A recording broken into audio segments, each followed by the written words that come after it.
नमस्कार, मैं Hemraj TGT math केंद्रीय विद्यालय ऑर्डिनेंस फैक्ट्री मुरादनगर। आज हम क्लास 10 का chapter number 13 surface area and volume में जो डिफरेंट टॉपिक्स हैं उनको डिस्कस करेंगे। पहले जो वीडियो में हम लोग डिफरेंट जो फॉर्मूला इस चैप्टर में यूज होने थे उनको हम डिस्कस कर चुके हैं। सबसे पहले हम जो पहला टॉपिक है हमारा वो है surface area of combination of solids, यानी कि इस जो टॉपिक में हम लोग सरफेस एरिया फाइंड आउट करेंगे। डिफरेंट हमारे पास शेप्स होंगी जिसमें एक से ज़्यादा सॉलिड्स जुड़ के बनी होंगी, उनका हम सरफेस एरिया किस तरीके से फाइंड आउट करें उसके लिए हमने यहाँ एक एग्जाम्पल लिया है और इस एग्जाम्पल को हम समझेंगे बड़े ध्यान से। उसके बाद हमें पता चल जाएगा किस तरीके से हमें ये सब कैलकुलेशंस करनी है। तो यहाँ पर एक छोटा सा एग्जांपल है हमारे पास। Rajsid got a playing top as his birthday present which surprisingly had no colour on it. He want to colour it with his crayons. The top is shaped like a cone surmounted by hemisphere. The entire top is 5 cm in height and diameter of the top is 3.5 cm. We have to find the area he has to color. यानी कि उसने कितना area इस top का जो है उसने किया है वो हमें बताना है। यहाँ पर हमें ये पता है, देखिए पूरे जो टॉप की हाइट है वो 5 सेंटीमीटर है और जो डायमीटर है हेमिस्फेरिकल पार्ट का वो 3.5 सेंटीमीटर है। तो देखिए कवर सरफेस एरिया, इसका जो टोटल सरफेस एरिया होगा इस टॉय का वो हमारा होगा curve surface area of hemisphere plus curve surface area of the cone. यहाँ पर curve surface area of the hemisphere easily निकल जाएगा by using the formula 2πr² we have discussed in earlier video. And then if we want to find the height, find the area curved surface area of the cone. For that purpose we have to first find the height of the cone. To finding the height of the cone we subtract the radius of the hemispherical part from the whole height of the toy. So height of the toy is 5 and radius of the hemispherical part is 3.5 upon 2 centimeter. We get 3.25 centimeter. Now we have to find slanting height of this cone h. We have to find the curved surface area of the cone. It is given by r square plus h square under root.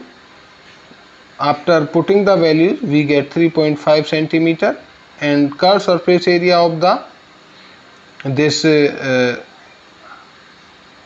cone is given by here, and after calculating all these we get the total surface area of this toy is 39.6 centimeter square. Next एक और example हम इसी से related लेते हैं। Mank made a bird bath for his garden in shape of a cylinder with hemispherical depression at the top. यानी कि मैंक अपने गार्डन के लिए एक बर्ड बाथ बना रहा है जिसमें वो सिलेंड्रिकल शेप है और उसको ऊपर से डिप्रेस्ड करके एक हेमिस्फेरिकल शेप उसमें डिप्रेस्ड की गई है। Height of the cylinder is 1.45 metre and its radius is 30 centimetre. We have to find the total surface area of the bird bath. It is clear from the diagram the total surface area of bird bath is given by curved surface area of the cylinder plus curved surface area of the hemisphere. 2πr(h) plus 2πr square. We already discussed these formulas in previous video. 2πr into h plus r.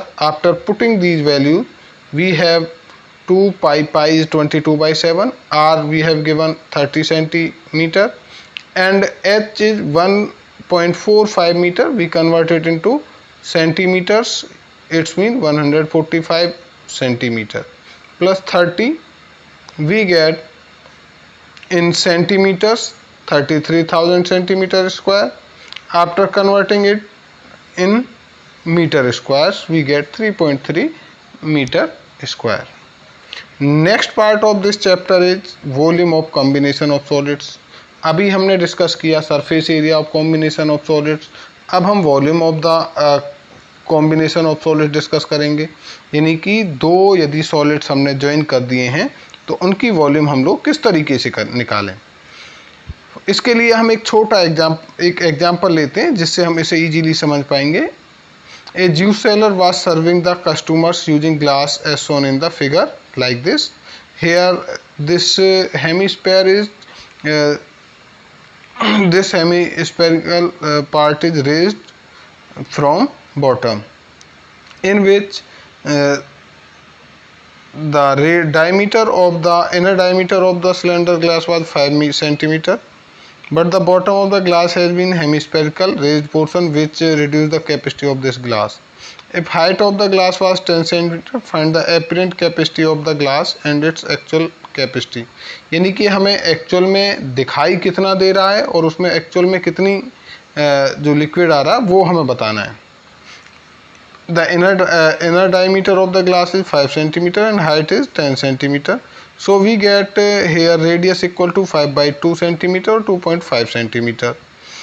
First of all we calculate apparent capacity of the glass pi r square h, यानी कि हमने volume of the cylinder का formula यहाँ पर लगाया क्योंकि ये हमारा ग्लास क्या सिलेंड्रिकल शेप है।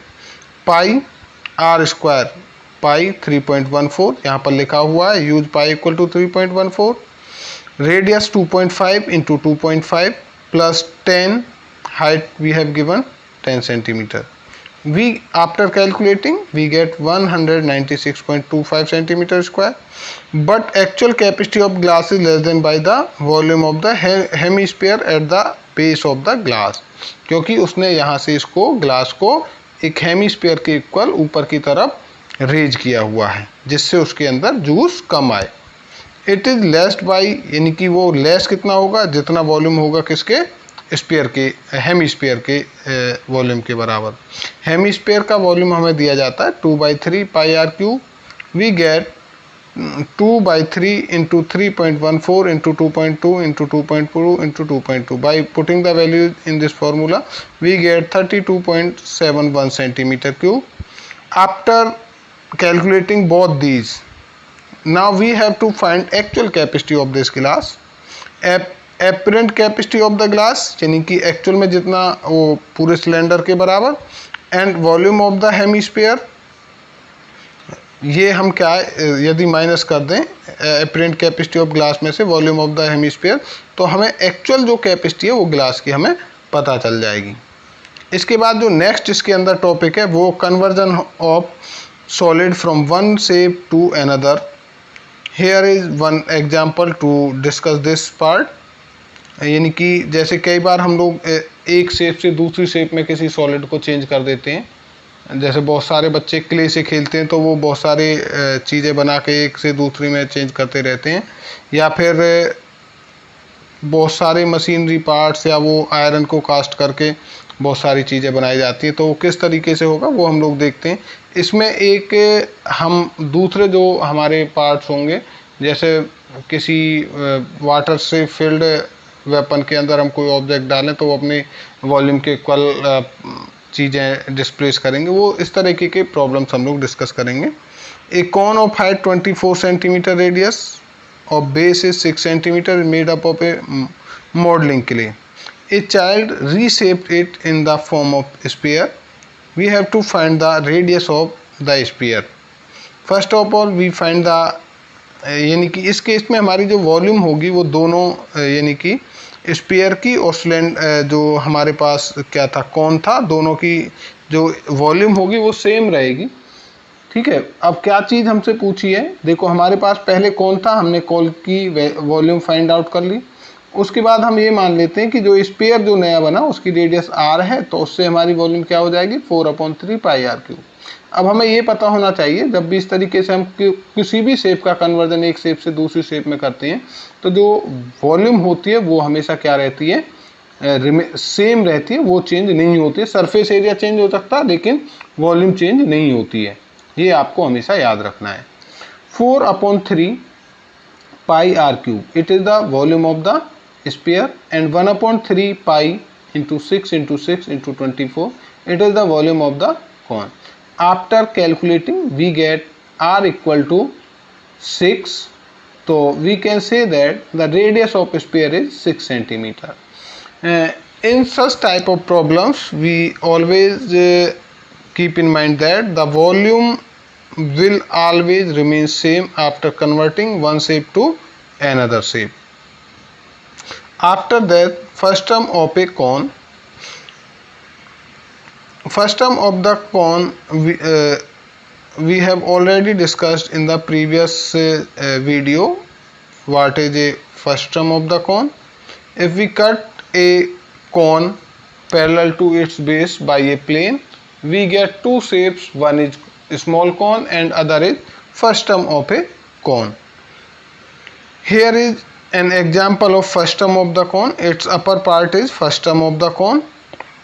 An open metal bucket is in shape of a first term of the cone, mounted on a hollow cylindrical base made of the same metallic sheet. The diameter of the two circular ends of the buckets are 45 cm and 25 cm.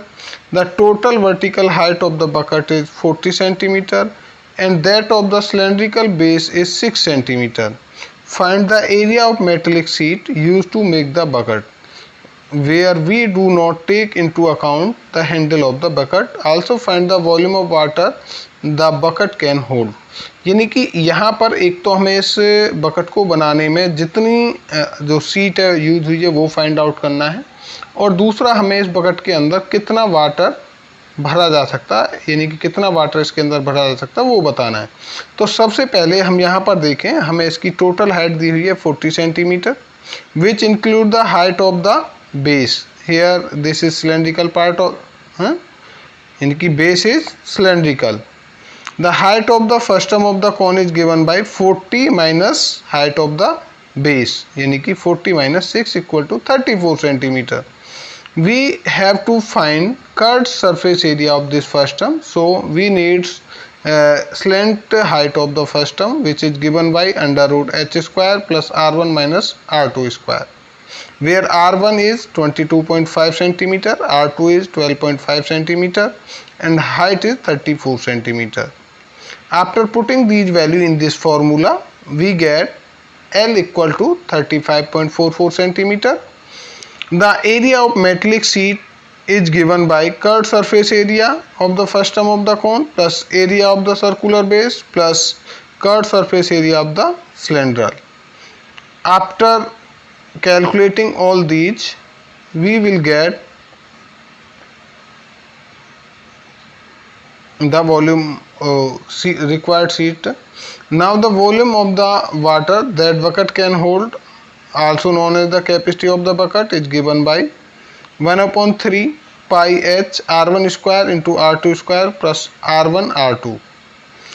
We get here 22/7, 30 h is 34/3 into r1 22.5 square plus r2 12.5 square plus 12 into 22.5 into 12.5.